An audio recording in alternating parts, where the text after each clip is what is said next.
Day 4 na nga pala guys ng paggagawa natin itong floating kubo natin at nagkabit na nga pala guys kami dito ng bubong at ang ginamit nga pala guys namin bubong dito yung tinatawag namin na sulirap. Kung makikita nyo naman guys talagang napakaganda na ng floating kubo natin at dito na rin nga pala guys kami nagluto ng masarap na ulam at mag food trip na rin.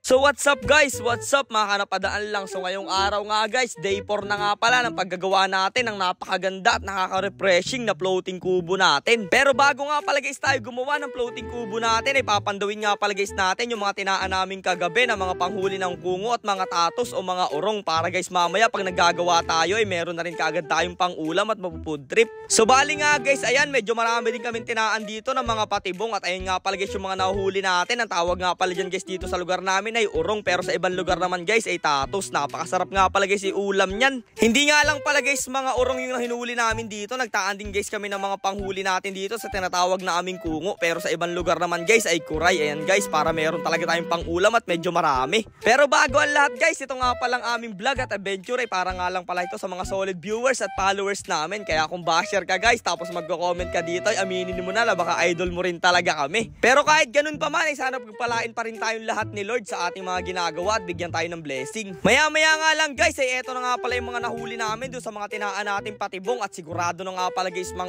may pang ulam tayo kaya sisimulan guys natin gumawa ng ating floating kubo. So ayan guys, kung makikita nyo napakarami talaga ng mga nahuli natin dyan kaya ilalagay lang muna guys natin yan dyan bago mamaya natin lulutuin. Dahil nga pala guys nag-iintay na itong floating kubo natin, talagang excited na siya guys malagyan ng bubong. Kung makikita nyo wala pa siyang bubong sa oras na yan. Kaya ang ginawa guys kaagad namin agad na rin kami nag-ipon dito ng mga palapa guys nitong nyog. Ito nga pala guys ang gagawin nating artificial na bubong lang dito. So bali nga pala guys natutunan lang namin itong paggagawa ng sulirap doon sa mga lola at sa nanay namin kasi lagi guys kami nanonood doon sa lula namin dati. Kanya-kanyang hakot na nga pala guys kami dito ng mga palapa at agad na rin nga pala guys namin sinimulan dito magsulirap. Ganyan lang nga pala guys ang pagsusulirap. Kaya syempre guys nagtulong-tulong na kami dyan ng mga kaibigan ko para mapabilis yung ating trabaho. Alam ko guys sa mga nakakapanood nito na taga-probinsya rin ay alam kong may marunong din sa inyong gumawa ng ganitong klaseng sulirap. Kaya shoutout guys at paki-comment dito sa baba kung marunong talaga kayong gumawa ng ganitong klaseng bubong. At syempre guys paki-comment na rin kung taga saang probinsya ba kayo para malaman natin. Ito nga pala guys sulirap ang kadalasang ginagamit nating bubong nung una-una guys nung wala pang mga yero. At syempre guys nung medyo mahirap ang buhay ng mga tao, ito yung ginagawa nilang bubong. Noong nakagawa na nga guys kami na medyo maraming sulirap ay agad na rin namin hinakot yan dito sa may floating kubo natin. Syempre ilalagay na natin yan dito. Nakakatuwa lang guys habang nagagawa kami nito ay talagang napakasarap sa feeling at talagang sobrang sarap wari guys maligo at mag food trip dito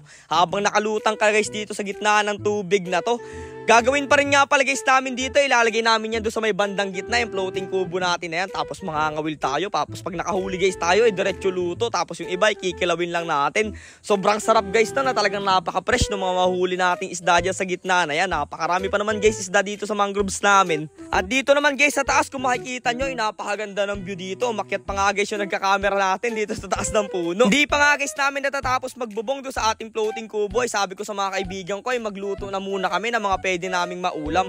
Kaya ang gagawin nga guys namin luto dito sa urong at sa kungo na ito ay gagataan lang namin. Napakasarap pa naman guys ginataan ito. At nung naluto na nga guys, syempre agad namin nilagay dito sa may floating kubo. So yun guys, mamaya na natin itutuloy yung pagbububong at magutom na. Food trip muna tayo at mag-pray muna tayo. Lord, thank you po sa blessing palagi at sa pag-iingat. Amen. Amen. Kain tayo guys ng kubo. Ayan, talong ka po. Urong, kuang urong. Urong natin oh. Yung taba man din ng urong. Grabe oh. Grabe. Solid. Taba. Nahuli natin kanina. Aligyo. Abawa. Kain tayo. Grabe guys, napakasarap na naman ang food trip natin dito sa floating kubo natin. Kaya ano pang iniintay nyo guys, samahan nyo na kami. Sa mga followers namin dyan na gustong pumunta dito ay mag-PM lang kayo. Pagkatapos nga guys namin kumain, syempre agad na rin namin sinimulan itong pagdidikit ng mga sulirap na bubong. At ayan guys, tinalian na nga lang pala guys namin to ng nylon o tanse. Medyo mahirap rin nga pala guys yung talian kasi napakadulas niya. At bukod doon ay medyo manghalay din guys sa leeg kasi nakatingala kayo habang nagtatali nito. At alam nyo ba rin guys kung bakit gumagawa talaga kami ng mga ganitong klaseng content para rin guys sa mga batang viewers namin kasi napakaraming mga bata guys na nanonood sa amin. Para naman guys kahit papano ay maibalik namin sa kanila yung buhay dati ng mga batang 90s. Sa panahon kasi guys natin ngayon puro cellphone na lang talaga. At dahil nga guys marami ring nanonood ng mga bata sa amin yun din ang rason kung bakit hindi kami nagpo-promote guys ng mga sugal o online gambling.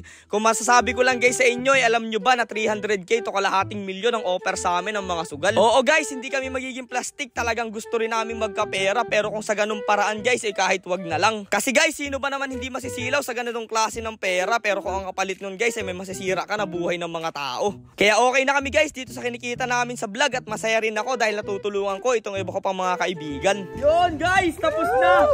Tapos na ang bubong ng ng floating house natin, floating kubo, tapos na! Kaya ngayon, tingnan nyo guys, pakita natin ayun tingnan nyo, kaya mag-lift na tayo! Sarap!